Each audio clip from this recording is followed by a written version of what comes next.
Às quintas-feiras, a partir das 7, a Sónia convida um despertar de consciências, de informar, criticar e histórias sobre pessoas através de testemunhos reais.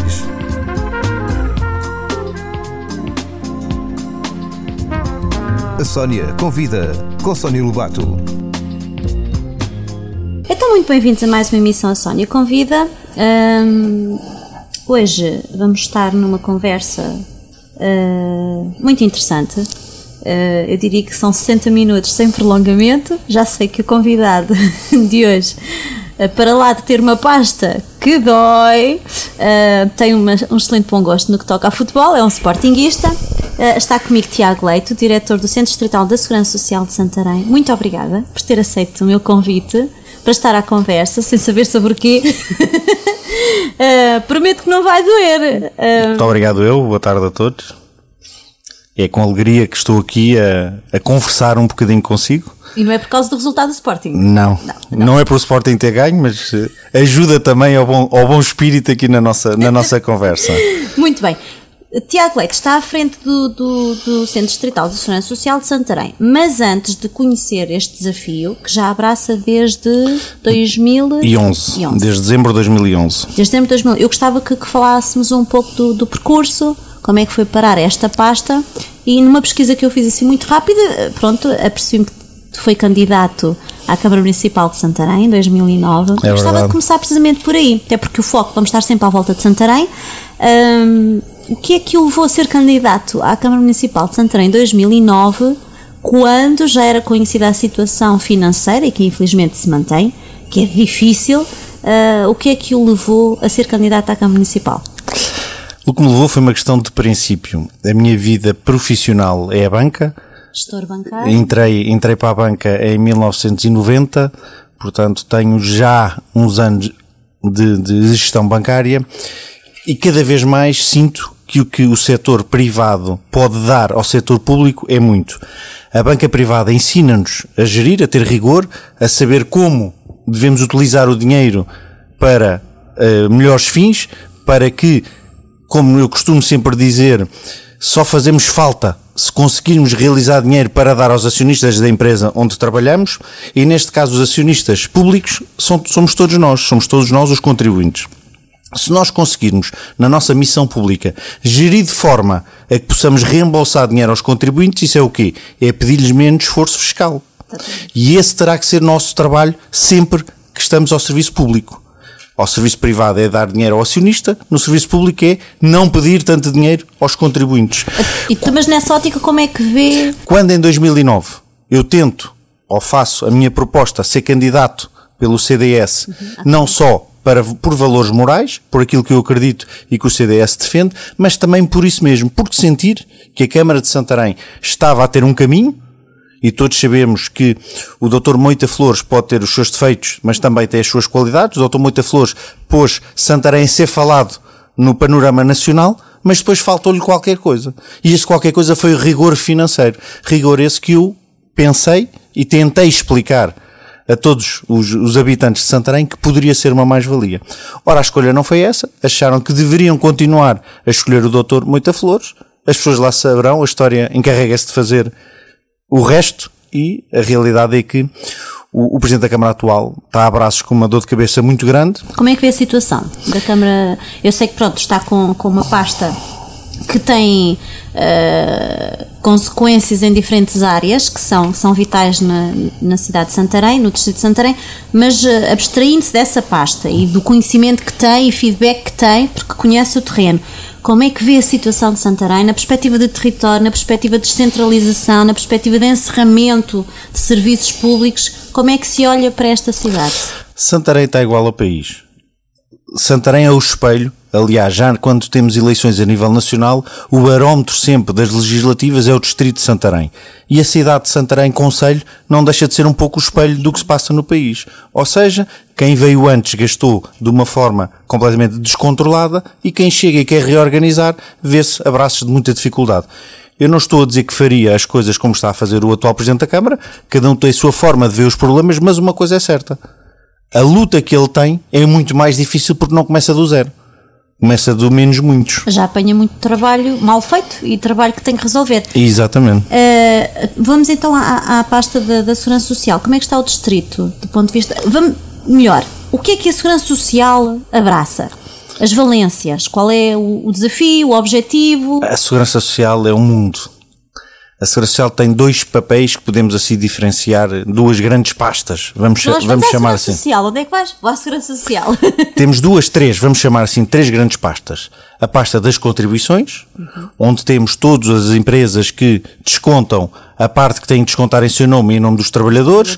Temos as contribuições também dos trabalhadores por conta própria, chamados trabalhadores independentes. Depois temos toda a outra parte das prestações, todos ouvimos falar, subsídio de desemprego, subsídio de doença, abonos de família, pensões, o rendimento social de inserção, portanto, uma série de prestações, e depois temos uma outra grande área que é a área social. Essa área social, o que é que nós temos? Temos no distrito 270 instituições. Dessas 270 instituições são cerca de 690 respostas diferentes, respostas essas que são o quê? Estruturas residenciais para pessoas idosas, os chamados lares, mais vulgarmente, temos os apoios domiciliários, temos as creches, jardins de infância, temos os lares de infância e juventude, que são aquelas casas de acolhimento para os jovens e crianças que ficam sem família por alguma razão, por razões várias, e temos também as instituições de apoio a pessoas com deficiência. Ou seja, no total temos 690 respostas no nosso distrito. Um dos meus compromissos quando tomei funções em dezembro, em dezembro, mas o gestor bancário tem que saber gerir o seu tempo. E uma dos meus compromissos quando tomei a pasta em dezembro de 2011 foi que no meu mandato, que é de 3 anos, que iria visitar todas as instituições. Neste momento faltam-me cerca de 70. Já estou a agendar para que seja até ao final de novembro que consiga fazê-las todas, porque, no meu entender, é a única forma que nós podemos estar nesta vida. É conhecer a realidade, conhecer os problemas. Porque não é quando vem um requerimento, quando vem um ofício a pedir um apoio, que nós damos ou não damos. Nós temos que saber, temos que conhecer quem são as pessoas, como é que trabalham, quais são as suas dificuldades e qual é a vantagem destas visitas. É que cada vez mais nós podemos levar as experiências boas de uns para os outros. E podemos também ajudar as dificuldades que alguns têm. Porquê? Porque neste momento todos sabemos, dificuldades financeiras enormes. Não temos dinheiro para distribuir, para dar tudo aquilo que as instituições necessitam. Mas então vamos ajudar como? Essa resposta, não é? Porque o Estado também não pode de uma maneira direta e estas instituições substituem-se naquilo que seria o papel do Estado. Não se substituem, complementam. Isso é a grande diferença que nós temos que ter aqui na ação social. Cada um tem o seu papel. Ninguém substitui ninguém. As instituições, como eu costumo dizer a brincar, são o nosso braço armado. A Segurança Social tem o papel de regular, tem o papel de fazer acontecer legislação para tornar mais fácil a vida das instituições, mas o papel fulcral é das instituições no terreno. Regulador e a acompanhar. A acompanhar, não fiscalizando, acompanhando para melhorar as condições. Recomendando, orientando. E fazendo alterações. Porquê? Eu posso lhe dar um exemplo muito, muito simples. Nós tínhamos, vamos falar em números abstratos. Sim. Um lar de idosos tinha a capacidade para 50 utentes. O que é que faz? Faz com que para 50 utentes tinha que ter uma técnica disto, uma técnica daquilo, pessoal auxiliar tal, tinha um quadro fixo para 50 pessoas. Ora, tem acordo com a Segurança Social e a Segurança Social tinha acordo, hipoteticamente, para 40. E eles pediam que precisavam de mais acordos para ajudar, para sustentar, porque as despesas fixas para o pessoal que está lá a trabalhar, para a energia, para os alimentos, é elevada. O que é que nós fizemos? Em vez de darmos mais acordos, revemos a legislação para quê? Para que com o mesmo espaço físico, com o mesmo número de recursos humanos, em vez de serem 50, podem ter lá 60 pessoas. E o que é que isso faz? Faz com que a comparticipação das famílias daquelas mais 10 pessoas seja uma ajuda para a sustentabilidade da instituição. Ou seja, a instituição passou a receber mais dinheiro, mas sem ser dos cofres do Estado diretamente. Ou seja, sendo das pessoas. Porquê? Porque o custo elevado, e vamos falar... É um problema da nossa despesa, tem que ver com a falta de cuidado para com os custos, não é? Porque se nós entrarmos numa EPE, a primeira causa de despesismo está ao nível dos custos. Exatamente. Não há uma contenção e é isso que nós temos que saber onde cortar e como cortar. Pronto. depois há um medo, há algo medonho à volta desses custos, porque vamos sempre direcionar para o pessoal de desemprego. É preciso saber cortar e que isso seja feito realmente com tal equidade e transparência. Mas esta economia social, atrevo-me a chamar que estamos num mundo de economia social, né, que é o dito braço armado, portanto, o compromisso que assumiu. Qual é a capacidade da Segurança Social do Distrito de Santarém em resposta ao braço armado a essas instituições? Como é que fazem essa triagem? Como é que, porque não chegam a todas? Conseguem chegar a todas as instituições? Não conseguem chegar a todas. Não chegamos a todas. Isso é um caminho que ainda nos falta percorrer. Chegamos a quase todas, vamos chamar assim. Há algumas que neste momento até estão a acabar algumas obras financiadas para o qual não temos acordos de cooperação. Mas essas é aquilo, falando com rigor, é aquilo que a Sónia nos estava aqui a dizer. Temos é que saber trabalhar os custos. E essa mais-valia, primeiro para a alteração legislativa e depois pelo acompanhamento que nós fazemos, eu dou um exemplo muito simples. Nós temos feito debates em todos os concelhos sobre vários temas. Sim. Tem sido uma luta, vamos chamar assim minha, que foi criar mensalmente um debate em cada concelho de temas completamente diferentes. Para quê? Para que dos concelhos vizinhos possamos todos estar reunidos a falar sobre algum problema. De situações e o tema é sempre, há conversa com. E nós fazemos uma conversa... Isto parece a Sónia Convida. É quase. Isto é um projeto que já dura há 2 anos, em que deixámos de ter auditórios, temos cadeiras em redor, para estarmos todos a olhar uns para os outros é uma contenção? E vamos conversar. Exatamente. Eu dou um exemplo. Tivemos foi em Constância que tivemos uma conversa sobre a sustentabilidade das IPSS. Muito se discute. Convidámos algumas pessoas, uma delas foi o engenheiro António Campos, que foi meu antecessor nesta pasta e que está na NERSAN, portanto alguém que está muito vocacionado com esta problemática, e depois foi também convidado o provedor da Santa Casa de Misericórdia aqui de Santarém.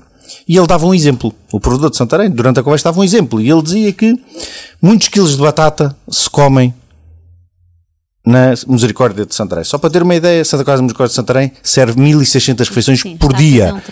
Por dia, portanto, já tem uma dimensão grande. E ele dizia que fez um exercício.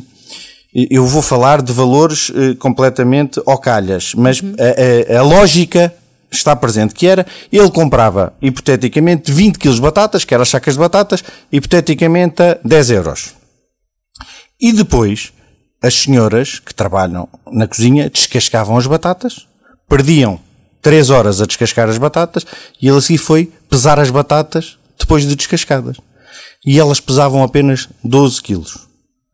Foi ao mercado e viu pelos mesmos 10 euros 15 quilos de batatas descascadas.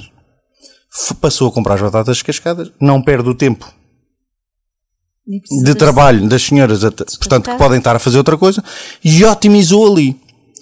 Até aqui tudo bem, é uma boa prática. O que é que tem de mais valor esta história? Que passado 2 meses, há um senhor de uma instituição em Orem que vem ter comigo numa reunião e diz: sabe, Sr. Diretor, já estou a fazer aquilo das batatas que o Sr. Provedor da Misericórdia nos ensinou. E este resultado é que é positivo, que é nós sentirmos que as boas práticas de uns servem para ajudar as outras instituições. Para outros e vão tentar e isso é muito positivo. Vamos então voltar ainda, portanto, do ponto de vista os vetores, vamos dizer assim, da atuação da Segurança Social, portanto, por um lado as crianças, a propósito das instituições, como falou, porque não têm família ou por qualquer outra razão que precisam de um acolhimento, não é? Mas há uma faixa etária que nos preocupa muito, principalmente Portugal, porque temos uma população muito envelhecida, mas por outro lado também a evolução dos últimos anos de um Estado social garantiu-nos também uma qualidade de vida e, portanto, uma esperança de média de vida maior.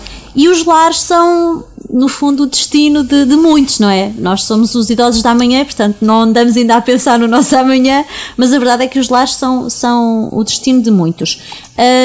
Por outro lado, também assistimos a este fenómeno muito triste, é que na maior parte das famílias estamos a ver algumas famílias a retirar os reformados, porque é o único sustento daquela casa, estão a ser retirados dos lares e estão com eles só porque estão desempregados e garante-se assim o sustento de uma família. E isto leva a que alguns lares também se confrontem com dificuldades para conseguir garantir a sustentabilidade da própria instituição. A Segurança Social também está atenta esta realidade, a esta dinâmica que, por força dos tempos que vivemos, naturalmente, o desemprego tenta-se sossegar, mas ainda não conseguimos, não é? A imigração também é um problema, mas a realidade é que a maior parte dos nossos reformados começa a ser o centro de rendimento de uma família. A Segurança Social está atenta a esta realidade, porque envolve famílias, as instituições por um lado, aqui um triângulo. Muito atento a esse problema, embora é mais o disco disso do que a realidade do problema. Acredito, e sei que isso acontece, que alguns dos lares chamados privados, ou seja, com fins lucrativos, passaram por esse problema e tiveram que fazer um bocadinho a redução das mensalidades para se adaptarem a esse fenómeno. Mas penso que onde está-se a sentir mais essa realidade não é tanto das estruturas residenciais para pessoas idosas, mas mais nos centros de convívio e nos centros de dia. Ou seja, que são aquelas pessoas que iam passar o dia e depois voltavam para casa. É mais nesse tipo de situação que estamos a sentir esse fenómeno e não tanto nas estruturas residenciais. Porque a maioria das estruturas residenciais, infelizmente, as pessoas chegam já com pouca qualidade de vida, ou seja, são aquelas pessoas que já têm muitas limitações, não estou aqui a generalizar porque, graças a Deus, há muita gente ainda com muito boa saúde que está em algumas dessas estruturas, mas, se quisermos dizer, 50% das pessoas já começam a ir só para as estruturas residenciais numa situação mais degradada. Os centros de dia estão a ter mais essa dificuldade. E também, na minha opinião, também por outras razões. Nós tivemos uma evolução no nosso país de algo que se fala pouco, que é a rede das universidades da terceira idade. E a rede das universidades da terceira idade, neste momento, é um fenómeno em Portugal como não há a mais nenhum lado do mundo. O professor Luís Jacob, que é o presidente da RUTIS, tem sido convidado para ir a N países levar a nossa experiência. Nós já temos mais de 200 universidades da terceira idade. E o que é esse fenómeno? É as pessoas que têm mais de 65 anos, que vão aprender e ao mesmo tempo ensinar. Seja qual for a sua qualificação. Pode ser pessoas licenciadas, doutoradas, mas nunca aprenderam a tocar piano. Vão aprender a tocar piano. Pode ser pessoas que não sabem ler, que vão aprender a ler, a escrever, a dançar, a tocar. Ou seja, vem substituir um pouco os centros de dia. Primeiro, por outra maneira, são sítios onde as pessoas são obrigadas a estimular-se a si próprio e ao estimularem-se a si, estão a estimular os outros e todo esse caminho vai sendo feito. Portanto, muito também daquilo que eram pessoas que iam para o centro de dia para ter uma atividade ocupacional e encontram na rede das universidades um estímulo diferente. Um estímulo diferente. E também é fruto de quê? De que a evolução que nós temos, como já falou, que nós vamos ser os residentes dos lares da manhã. Também hoje, as pessoas que chegam aos 65 anos chegam com outra vivência do que as pessoas do passado chegavam aos 65 anos. Pois, até como nós discutirmos, por exemplo, hoje nós somos uma geração da tecnologia, não é? Como que idosos seremos nós, não será à volta do xadrez, naturalmente. Temos que pensar muito que respostas temos para dar para os lares da geração, que tem que evoluir naturalmente. Então está-me a dizer que é interessante que os centros de dia, um inimigo provavelmente... Não é um inimigo, é um complemento. Ou seja, é uma resposta alternativa. Não é não é um inimigo. Ao abandono, naturalmente, há na universidade. Nós não temos que pensar em abandono. É tal como falamos muito da imigração. E desculpe que cada vez mais falamos todos muito de imigração e que é mau os nossos filhos, os nossos primos, os nossos tios imigrarem. Neste momento estamos na Comunidade Económica Europeia. Nós não podemos falar de imigração como falávamos há 40 anos. Hoje vivemos numa aldeia global. Se calhar eu vou mais facilmente a Paris e volto do que vou a Bragança. Sim, mas... Portanto, se eu estiver a trabalhar em Paris, neste momento, se calhar... O espírito que eu tenho não é de ser um imigrante, é de alguém que está a trabalhar ali ao lado. Mas pegando no seu raciocínio dos custos, há que ponderar de que maneira é que é bom para nós, do ponto de vista orçamental de educação, custearmos a formação de jovens que depois países como França, Inglaterra e Alemanha, que não fizeram esse investimento, vêm buscá-los.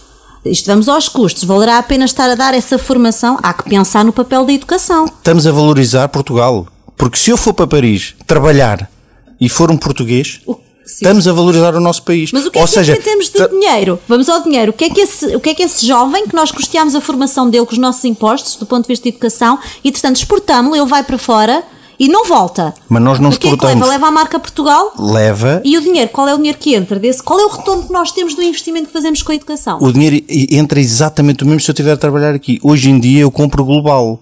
Eu não compro, diga-me uma coisa, quantas televisões compra portuguesas? Quantos carros compra portugueses? Nenhum. Depende das cotas. Não é? Não compramos. Tudo isso são carros estrangeiros, são televisões estrangeiras. Ou seja, dizem que o tem-se meu... uma dívida. Não é. Estamos aqui a baralhar temas. O que eu estou a dizer é o consumo que nós fazemos, se Desde calhar, o ponto de vista global, se eu tem um for trabalhar, orçamento- se eu for trabalhar para Paris e me pagarem 5 vezes mais, se calhar o que eu vou gastar em Portugal vai ser mais do que gasto hoje.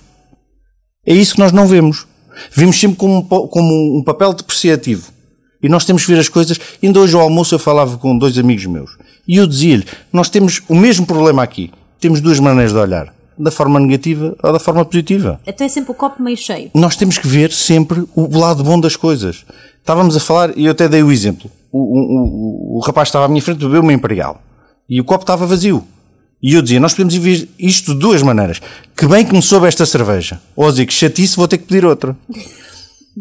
O fenómeno é o mesmo. Depende da maneira como nós olhamos para a situação.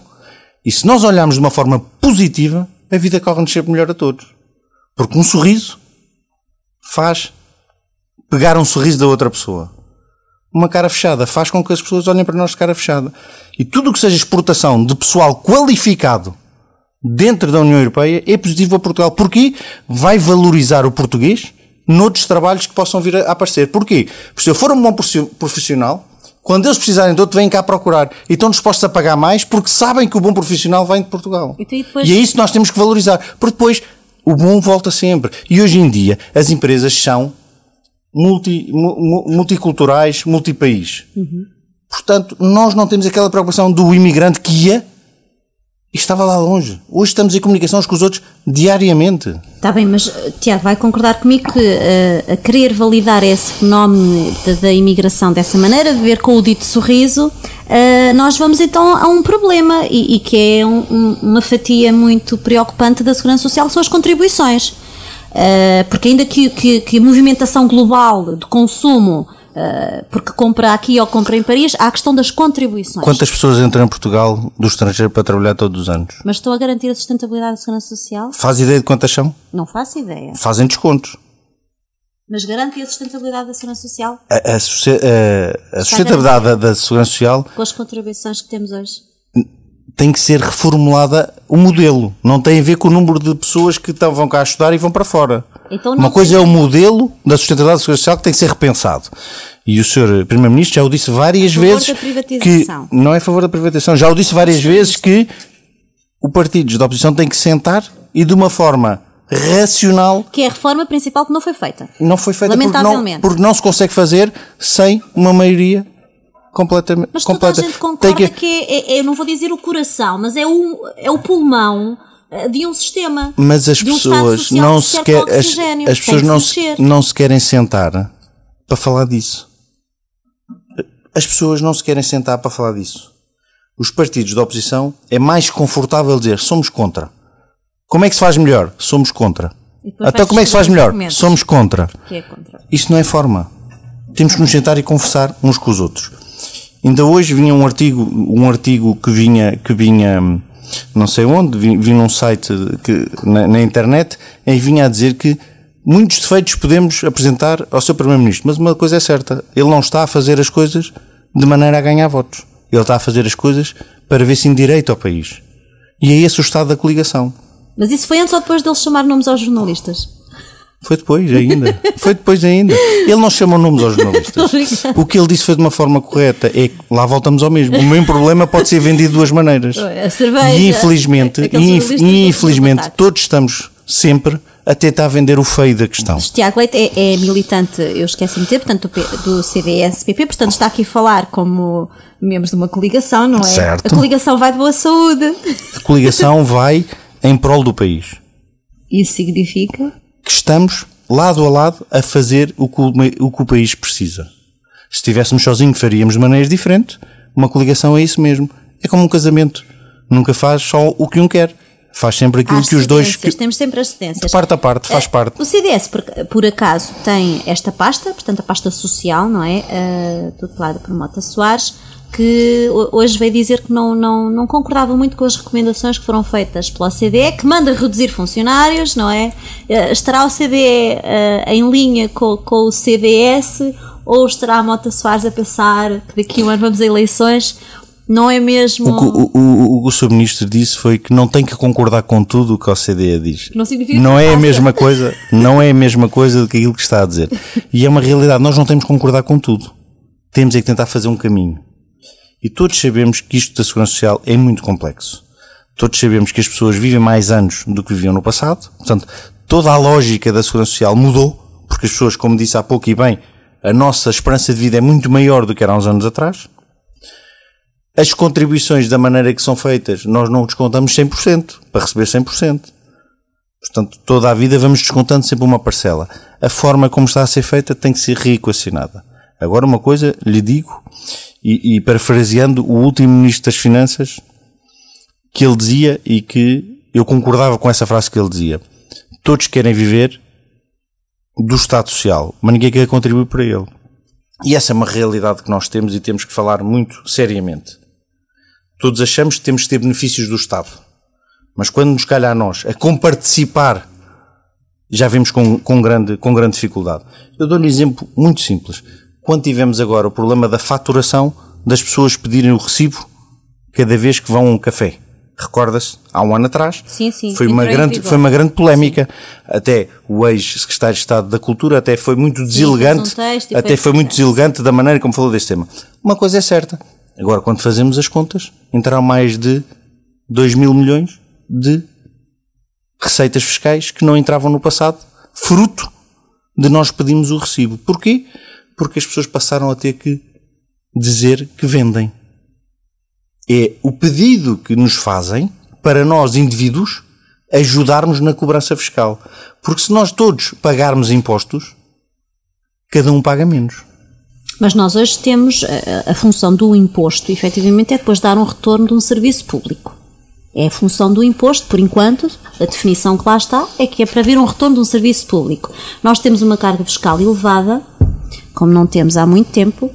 Por outro lado, assistimos à redução de serviços públicos. E não assistimos a uma melhoria do serviço público prestado. Pelo contrário, há uma descentralização e, efetivamente, a eficiência que querem apostar, compreende-se que há ali tal eficiência, eficácia e economicidade, não é, dos serviços. Como é que se consegue convencer um povo, por um lado, a acatar, que até temos tido essa paz social por enquanto, não nos podemos aqui queixar, tem tido esta paz social, mas não há um estímulo que depois associado à produtividade para quem está a trabalhar acaba por ser pouco estimulante, porque estamos a pagar uma dívida, mas não temos, por outro lado, um retorno de serviço público. Eu tenho noção que aquilo que já descontei, desconto, eu não vou buscar de reforma. Eu estou ansiosa que haja um PPR e um tal sistema misto, como há na Suíça, para eu decidir para onde quero descontar. Eu defendo isso há muito tempo. Agora, a verdade é que nós temos, por exemplo, situações, pessoas descontaram 40 anos, mas os exemplos práticos, e depois vão buscar um ordenado mínimo de pensão, e temos aquelas que descontaram 5 e 10, vão buscar 300. E depois temos aquelas que, pelas funções que desempenharam, e vamos aqui um bocadinho ao setor público, estiveram 5, 6 anos e vão buscar 10 mil. E nós temos isto. Há aqui uma disparidade, não há aqui a chamada equidade, não há aqui uma justiça social repartida, o esforço não é repartido por todos. Concordo consigo, acho que, como dizia o Ministro, nós queremos um Estado Social, temos que dar para ele. A questão que se coloca é, ao longo dos anos, aqueles que hoje estão a receber, mas uma coisa é certa, efetivamente. Se há governo que tem alterado isso, é este governo. Foi o único governo até hoje que mexeu nas pensões daqueles que mais recebiam. Encontra aquilo que vem falando. A proposta de orçamento de Estado, esta última, deixa de fora, a nível da contribuição extraordinária, as pensões mais altas. Certo, mas houve já uma redução que não volta. Houve algumas reduções, se for ver os textos anteriores dos outros orçamentos, houve algumas reduções que não voltam. Houve algumas reformas que deixaram de ser contabilizadas da mesma forma. Mas eu queria pegar no tema quando diz que não se nota mais eficiência, mais eficácia. Eu aí tenho que contrariá-la, então, puxando a brasa à minha sardinha, que é o serviço público onde eu estou. Reduzimos em 40% os tempos de atendimento na Segurança Social. Isso quer dizer o quê? De melhor atendimento, de melhor resposta e de tentar fazer bem à primeira. Um dos grandes problemas que tínhamos no setor público é a mesma pessoa ir 2, 3, 4 vezes tratar do mesmo problema. Uma das batalhas que nós temos tido aqui no distrito é fazer bem à primeira. E quando não se consegue fazer bem à primeira, ficar do nosso lado a marcação do segundo atendimento já com a resposta para dar. E isso tem sido muito importante. Reduz o tempo de espera, reduz o mal-estar, como diz, que provoca nos utentes, nos próprios atendedores. Claro, também. Porque ninguém gosta de estar a atender, como falávamos há pouco, Exato. e por isso fico triste quando diz que não se nota eficácia. Vê-se que não vai à Segurança Social. Graças a Deus. Mas é daí que estamos a falar. É da Segurança Social que estamos a falar. E eu, como deve compreender, posso falar um pouco na generalidade sobre algumas medidas do Governo, claro. mas eu tenho que falar apenas e só sobre a matéria que me diz respeito. Claro. Porque as outras áreas não sei também as dificuldades que vêm em cada um dos sítios. De forma generalizada. Temos no distrito a discutir assuntos que não havia no passado. Temos no distrito uma porta aberta para todas as entidades, instituições e câmaras municipais a trabalharmos em parceria como nunca tinha existido. E aqui posso falar à vontade. Os presidentes de Câmara têm uma relação com todos eles de completa abertura. Qualquer problema, têm o meu número de telefone, falamos sobre os problemas, resolvemos e na hora tentamos agilizar a melhor forma e, acima de tudo, é transmitir aquilo que nós temos que fazer no país. É trabalharmos todos em conjunto. Não, como eu costumo dizer, meio a brincar, mas muito a sério, para os presidentes da Câmara assim, estejam descansados que eu não vou privilegiar nenhuma Câmara porque não há nenhuma que seja do meu partido.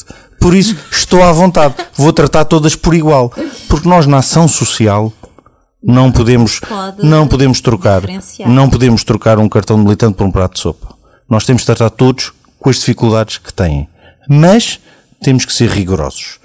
E uma das medidas que eu estou sempre a falar é temos que poupar, não para ficarmos com o dinheiro, mas para podermos ajudar mais pessoas. Porque, infelizmente, redistribuir o melhor possível. Falarmos entidades todas umas com as outras. Qual era o problema grande que havia? Era uma família é apoiada por 3 e 4 situações diferentes. E isso hoje em dia raramente acontece. Mas não vou dizer que não acontece. Vai ser difícil porque há um bloqueio tremendo à partilha de dados. Não é uma há. coisa que eu esperava que se levantasse e não se consegue. Mas ter há informação online mas entre instituições, mas a partilha de dados há nas pessoas que precisam de a ter. Pronto, é essencial. A partilha de dados não há, é generalizada. Por tudo aquilo que é preciso discutir caso a caso, nós temos os órgãos próprios para fazer. Temos em todos os conselhos, os núcleos executivos do Conselho Local de Ação Social, onde toda a gente fala abertamente dos casos e das pessoas. Estamos neste momento a implementar todas as comissões sociais de freguesia, que é um trabalho que eu tenho feito no terreno. Agora implementada a de Santarém. A de Santarém. Temos estado a implementar em todo o distrito. Porquê? Porque é a proximidade. Quanto mais próximos estivermos das situações, mais rapidamente podemos todos ajudar. E o diagnóstico e a solução também. E também acaba por proteger um pouco a identidade e a privacidade da pessoa que está exposta ao problema, porque hoje temos a pobreza envergonhada, que são as pessoas mais difíceis de chegar a elas. É muito difícil chegar a essas pessoas, obviamente. Há uma vida de trabalho e há a sua honra e temos que respeitar isso.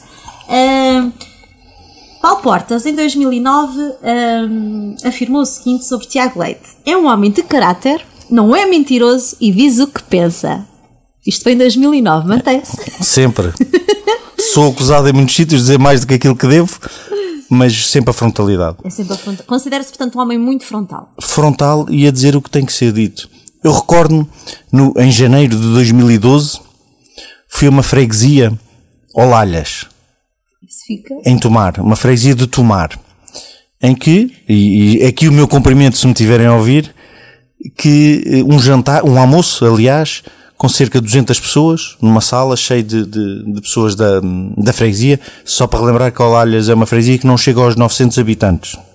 E estavam cerca de 200 pessoas, estava também o seu padre, estavam o Presidente da Câmara na altura, estavam várias pessoas da entidade, e então o objetivo era uma maquete do novo lar que queriam construir, orçamentada em mais de 2 milhões de euros. E então era a festa para começar esse investimento. E falaram os vários intervenientes, até que pediram se eu dizia umas palavras. Eu levantei-me, cumprimentei todos e disse: meus senhores, não façam o lar. Não há dinheiro, não há condições para vocês sustentarem um lar de 2 milhões de euros nesta freguesia. Esqueçam. Repensem, façam um projeto mais pequeno, porque isto não é viável. Fez-se um frio na sala, porque não era isso que queriam ouvir era o seu diretor dizer que estava tudo bem e que ia haver dinheiro para tudo. Força, e estiveram muito bem, pois. A primeira fase foi um choque, no final o padre veio falar comigo e diz até que enfim, que alguém diz as coisas, e é verdade. Hoje já estão ao meio da obra, fizeram um projeto de uma obra que vai ficar em 400 e tal mil euros, não chega a 500 mil, já adaptado à dimensão da freguesia. Ou seja, nós não temos de ter falsas promessas. Se nós sabemos que não vai ser viável, não vamos vender sonhos às pessoas, porque o problema mais cedo ou mais tarde vai rebentar. Se nós sabemos que as coisas não são viáveis, não vamos dizer que sim só porque parece bem. Quanto mais cedo se disser não, mais fácil para todos, para podermos redirecionar os projetos. Isto aprendi isso na banca, desde muito cedo. Os melhores clientes que eu tive... É o que tem faltado à gestão do dinheiro público nos últimos anos. Possivelmente. Muitas vezes o que eu aprendi foi, os bons clientes ganham-se a dizer que não. Porque sim, toda a gente diz. Já criam um elo de confiança, não é? Porque sim, toda a gente diz. Nós temos que saber analisar devidamente e aquilo que é viável é, aquilo que não é viável não é, mas dizer logo. E o não tem que ser muito rápido, que é para as pessoas poderem repensar o projeto, reanalisar, refazer de uma forma mais adaptada. Tem filhos? 4. 4 filhos? Rapazes, raparigas? 2 rapazes e 2 raparigas. E as idades? O mais velho tem 17, que é o Vasco, depois o Duarte, que tem 14, a Filipa tem 13 e a Ana tem 11. São, portanto, os seus tesouros, não é? É verdade. Está a trabalhar para um Portugal melhor? Claro que sim. A pensar neles. Claro que sim. Como é que vê Portugal daqui a 10 anos? Eu vejo Portugal daqui a 10 anos... Sem o copo de cerveja à frente, como é que vê Portugal? Eu vejo Portugal melhor. Eu vejo Portugal melhor porquê? Porque eu acho que esta crise foi positiva. Porque nós estou vários portugueses a ouvi-lo a dizer onde é que ele vê não, esta crise foi positiva porque nós finalmente percebemos algo que Margaret Thatcher dizia à volta dos anos 74, que era: o Estado não tem dinheiro, o dinheiro é dos contribuintes. E só neste momento, com esta crise, é que nós percebemos, a generalidade, que o dinheiro que o Estado tem para redistribuir é o dinheiro que nos vai buscar a nós. Portanto, temos que respeitar os custos e os gastos do Estado. E para onde direcionamos? E para onde os direcionamos depois. Como é que os aplicamos? Porque esse dinheiro é de todos nós. E eu acho que isso foi a mais-valia. E voltámos a ter reuniões das pessoas. As pessoas voltaram a pensar os problemas. Eu tenho que ter cuidado, como eu lhe digo, com a minha frontalidade, porque uma vez em Torres Novas, eu disse isso mesmo, lá numa conferência, dizer assim: o lado positivo de não haver dinheiro é que nós começámos a pensar como é que vamos fazer as coisas. De antes, uma instituição tinha um problema, chegava ao seu social, toma lá não sei quantos mil euros, está resolvido. Não. Hoje pensamos, ele é pouco, tem que ser como é que vamos fazer com que este problema não volte. Eu até posso, Segurança Social, ajudar e dizer assim: tem um déficit financeiro, esta instituição, hipoteticamente 50 mil euros. E eu dizer assim: há um fundo de socorro social que é dado pelo seu ministro para este tipo de situações, desde que haja vários critérios. E eu posso dizer assim: toma os 50 mil euros, vai-te embora. Ou posso dizer, como fazemos agora: não, mostre-me que alterações vai fazer na sua instituição para que daqui a 1 ano, 2 anos, 3 anos não me esteja a voltar a pedir os 50 mil euros que lhe faltam agora. Obrigou as entidades, as instituições a repensar, a reformular a sua forma de funcionamento para que não voltem a precisar. Neste momento damos e eles reorganizam e daqui a tempo já não vão precisar. O que é isso? Ou voltamos a pensar os problemas para que não voltemos aqui no mesmo. Quando eu disse isto em público, no outro dia vinha num jornal da região, o diretor da Segurança Social diz que é bom viver sem dinheiro. Somos jornalistas. Lá está. Ou seja, por isso temos às vezes de ter cuidado com a frontalidade, com aquilo que dizemos, porque deturpa-se. E eu não digo que é bom viver sem dinheiro. O que eu digo é: temos que tirar de positivo o que há na escassez, que é obriga-nos a nós a repensar. Quantas vezes nós íamos ao supermercado e comprávamos aquilo que precisávamos e que não precisávamos. Mas também isso leva-nos outra vez à questão do consumo, e o consumo permitiu a criação de postos de trabalho, e podemos ir aqui falar que era uma economia artificial, certo, mas temos que consumir aquilo que é para consumir, não é consumir aquilo que é para deitar fora. Sim. Porque infelizmente o que nós fazíamos era isso mesmo, é consumirmos aquilo que não utilizamos. E voltamos ao mesmo às entidades, às instituições. Todos fizemos casas de 300 metros quadrados. 200 metros quadrados. E depois usamos no dia a dia 80. Pois. Mas fizemos casas enormes. Porquê? Porque era possível. E Porque depois não há pensámos. manutenção, Porque não pensámos. toda uma manutenção. Porque não pensámos que não vamos usar, que não precisamos. Mas concordando consigo, e com certeza quem está a ouvir também concorda, que possamos hoje assistir a essa adequação ou a esse conformismo do ponto de vista económico e social de acertar a escassez, a realidade é que aquele que deveria dar sinal claro dessa mesma postura e comportamento que é o Estado, não o faz, porque nós assistimos, e portanto tem essa experiência da banca, como é que explica a um povo a possível segunda intervenção num banco que era privado com o dinheiro do contribuinte? Onde é que está aqui a canalização do dinheiro dos contribuintes para projetos que faliram, porque não houve a tal supervisão, não houve o Estado regulador? Como é que hoje explica a este povo, adapte a vossa economia doméstica, que nós, Estado, estamos a pegar no vosso dinheiro, não vos damos mais escolas, não vos damos mais apoio do ponto de vista da segurança social, porque temos que ir ali tomar conta de 2 bancos? Depende da forma como vemos esse problema. Eu volto sempre à mesma coisa. Acha que os bancos conseguem ser... Não. Aí conseguem ser um copo meio cheio? Não, tem que ver o porquê que o dinheiro foi para ajudar o banco. É porque o dinheiro não foi para ajudar o banco, para ajudar o acionista. E é aí que a leitura está errada. O dinheiro só vai para o banco para ajudar os depositantes. Porque quem ia ficar sem o dinheiro, caso não houvesse intervenção do Estado, eram os depositantes. E o que é que porque os acionistas, os contribuintes são os tais depositantes. Não. Eu não sendo depositante, eu e todos os outros, porque é que temos de ser solidários? Nós não fomos solidários quando eles tiveram os lucros.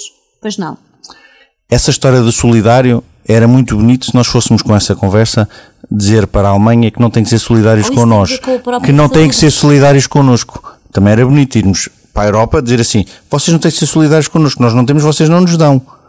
Isto não pode ser assim. Quando estamos num conjunto, tal como nós pedimos à Europa para nos ajudar, também, em Portugal, temos que pedir aos contribuintes que ajudem, porque o colapso, se deixássemos cair um banco desta dimensão, e eu não queria falar disto porque não é a minha área neste momento, e não me cabe a mim fazer esta leitura, mas se deixássemos cair um banco desta dimensão, não lhe passa pela cabeça o que acontece.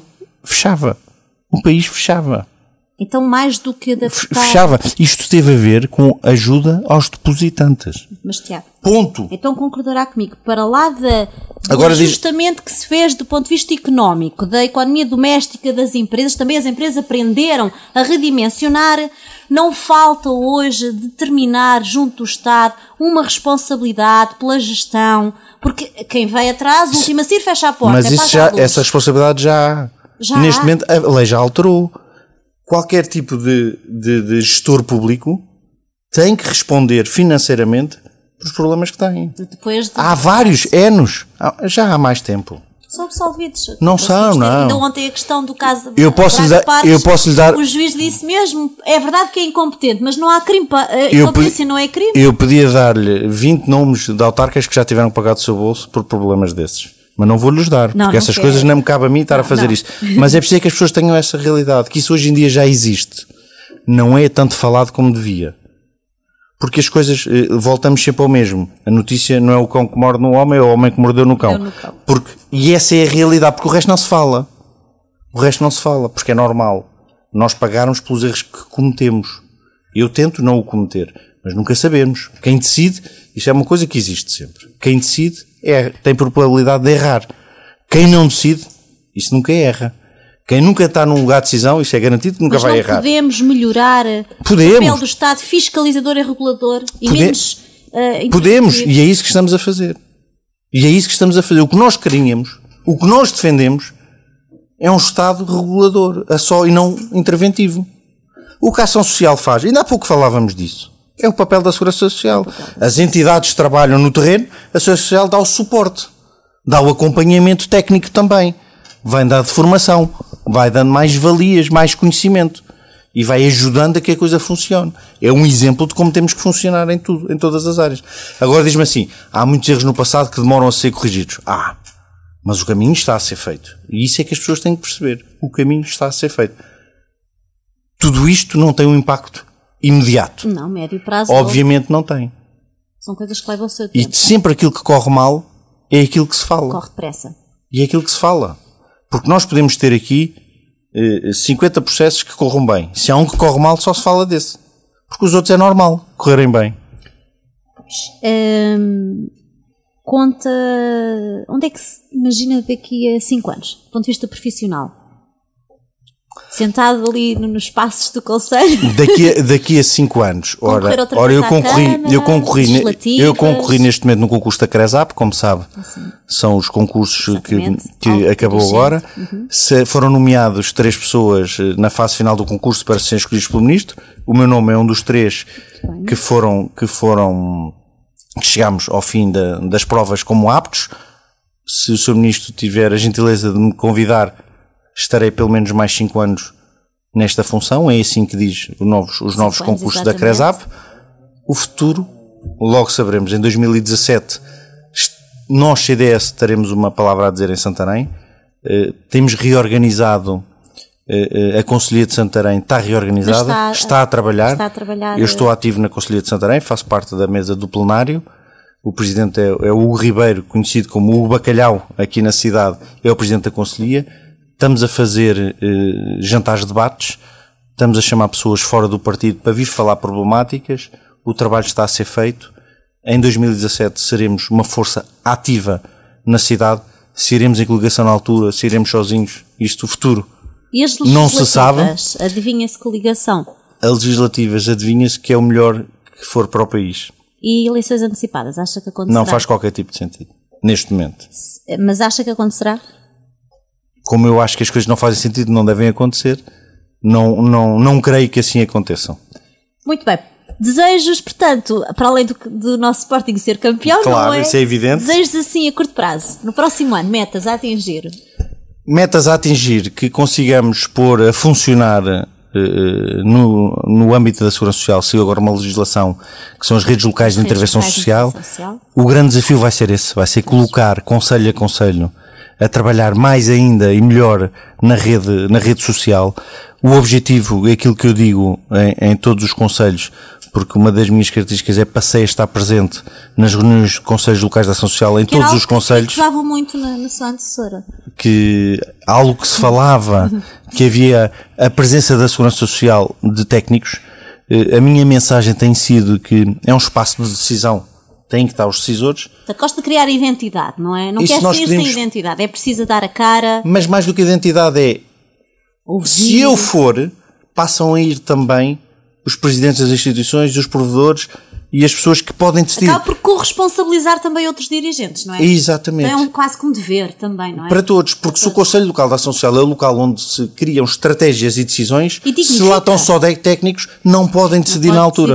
Não estou a menosprezar o valor dos técnicos. Mas é o poder da decisão, há uma estrutura, naturalmente. Exatamente. O técnico faz os pareceres, o decisor tem o Exatamente. E se nós estivermos lá, estão a dignificar também, a dar estamos a ajudar, estamos a dar importância.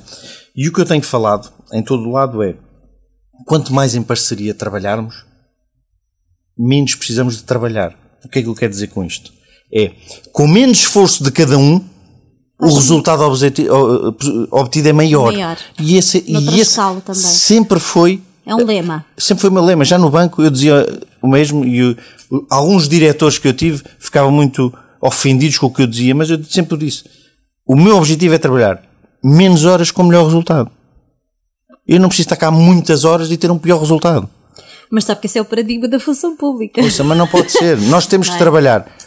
Quanto mais eficientes e eficazes formos, melhor para todos. Os desenvolvidos têm isso comprovado. Não podemos fazer de outra maneira. Agora, obviamente na banca privada o que se quer é resultados. Mas se eu conseguir os resultados a trabalhar menos horas... Isso na administração, os resultados. Claro. Do ponto de vista de eficiência, o que falava, os exemplos dava do tempo de espera do utente. Mas o problema é esse, é que durante muito tempo ninguém trabalhou para resultados. E isso é que eu digo que é o benefício de vir alguém da atividade privada. É a visão que leva. É a visão que leva de racionalizar as coisas. Mas é difícil. Implementar, é muito difícil entrar, romper com um sistema... É muito difícil. Temos bons funcionários públicos, mas há uma mentalidade, não é? Em que, por exemplo, sexta-feira, dia 31, temos greve na administração pública.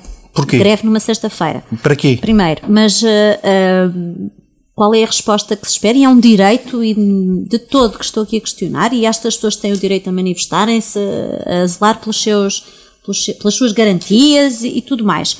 Mas quando marcam estas greves de sexta ou segunda, deixam-me muito inquieta, porque eu não entendo qual é que é o objetivo, como nós assistimos às greves no metro, que as pessoas tiram os seus passos. Eu acho que ninguém consegue aqui cativar quem eles querem atingir, de maneira nenhuma que se consegue alcançar esse objetivo. E depois vamos ao privado, e isso não acontece. E vamos dizer assim, mas o privado está satisfeito? Não, o privado vive exatamente os mesmos problemas, com a mesma dinâmica e dificuldade. É a mentalidade. Eu lembro-me de uma reportagem que houve na televisão de uma fábrica, que eu não me recordo agora o nome, era de uma indústria de carnes, que tinha ardido uma fábrica. E que foi lá o repórter de uma televisão, também não me recordo o nome, e que estavam, no dia a seguir ao incêndio, estavam lá os trabalhadores, com sacos de cimento, com os tijolos, a reconstruir a fábrica. Sim. E nisto, com ar, a senhora falava com o trabalhador e com o presidente da empresa e perguntava, então o que é isto? E ele dizia, olha, não, nós estamos a reconstruir, porque o que queremos é que isto comece a trabalhar mais depressa possível e tal. E depois com ar jocoso vinha uma senhora a passar, a senhora também é trabalhadora da empresa? E ela, sim, então também vem aqui amassar o cimento? E ela disse, não, eu venho trazer as sanduíches para eles poderem comer, para não estarem a ter que parar, porque nós temos pressa em que isto fique bem. Ou seja, o tom jocoso que o jornalista estava a ter, teve uma resposta à altura, e depois entrevistava o dono da empresa. Então o que é que se passa? Como é que você consegue este ambiente? E ele disse de uma forma muito educada que eles sabem que para terem trabalho precisam ter onde trabalhar. E todos juntos é que vamos voltar a reconstruir isto. E eu também vou ali ajudar a cartar sacos de cimento. E é o tal espírito que nós temos que perceber que para o patrão nos poder pagar, ele tem que receber dinheiro para distribuir por nós. Assim é o mesmo no Estado. E às vezes a função pública esquece um pouco disso. E voltamos exatamente à mesma coisa. O patrão tem que perceber que eu faço falta. Porque se eu não fizer falta, posso ser dispensado. Nós temos de trabalhar sempre com essa ideia. Eu sou preciso para a entidade onde trabalho. Eu tenho que ser uma mais-valia onde quer que esteja. Seja em que tipo de atividade profissional for. Romper com aquela mentalidade do emprego para a vida. Há uma série de conceitos. Mas o emprego pode ser para a vida, desde que eu valorize. Mas temos que o valorizar todos os dias, não é? Porque passamos a um contrato por tempo indeterminado que está tudo garantido, não é? É esse estigma que nós temos que combater. Nós às vezes não nos valorizamos a nós próprios. Isto não é uma questão de diploma. Claro que não. É uma questão de mentalidade e cultura, não é? Claro, muito típica. Claro. Tiago, estamos a chegar ao fim. Olha, foi um prazer estar à conversa. Já acabou o programa, passou depressa, mas antes vamos ficar com a sua escolha musical. Portanto, qual é o tema que nos traz para finalizar aqui esta conversa? Passou bem. Passou não bem. Deu muito. Muito rápido. Olha, nem dei pelo tempo passar. Nem cheguei a falar como é que cheguei à Segurança Social, como tinha perguntado ao início, mas depois fez-me tantas perguntas que acabei por não chegar lá. Ficou essencial, mas quer-nos dizer como é que eu só queria que é algo da minha vida que muitas vezes não falo, então, e que foi o fundamental para eu hoje poder estar nesta vida. Eu, quando tinha 18 anos, fui trabalhar nos programas na altura que havia, que eram os IJOVIPs, que era apoio aos jovens na vida ativa, e trabalhei durante 2 anos em Lisboa numa escola que era a Carina Abel, para crianças inadaptadas, e que foi uma experiência de vida brutal. Fez-me ver naquela idade, eu tinha 18 anos, 18 anos, fez-me ver a vida de outra maneira, e hoje, quando nesta vida estou, consigo fazer a junção da parte bancária de gestão e ao mesmo tempo a área social, onde comecei a minha vida profissional. E isto tem-me feito o balanceamento para que eu consiga, ao mesmo tempo que estamos a definir dinheiros, portanto, há o gestor, não fugir da parte social, que é muito importante, e vermos a dificuldade, porque, e se calhar isso fez-me ver a vida com otimismo, que é, infelizmente, há problemas muito sérios, que as pessoas nascem com eles. E nós que nascemos sem eles, temos que ver a vida com um sorriso muito grande. O Barco Negro, uma música cantada pela Lara Lee, que eu gosto muito, marcou um bocadinho a minha vida também. É uma música que nos faz pensar. Então vamos ficar com este belíssimo tema. Foi um gosto. Obrigado, eu. Sucesso e felicidades também, todos os níveis, principalmente na área social, aqui no nosso distrito. E ficamos então hoje por aqui. Já sabe, o programa repete no sábado às 9 da noite e domingo às 3 da tarde. De manhã temendo que me achasses feia, acordei tremendo deitada na areia, mas logo os teus olhos disseram que não.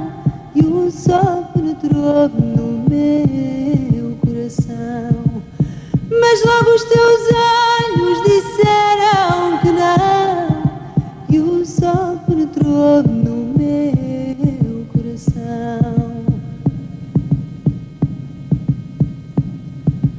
Vi depois numa rocha uma cruz, vi o teu barco negro, dançava na luz, vi teu braço acenando entre as velas já soltas. Dizem as velhas da praia que não voltas.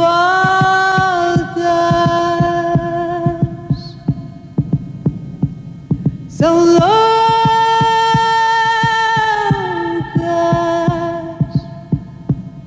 são loucas.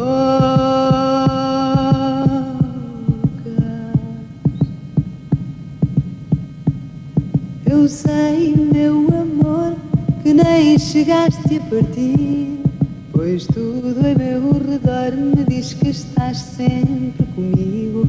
Eu sei, meu amor, que nem chegaste a partir, pois tudo em meu redor me diz que estás sempre comigo.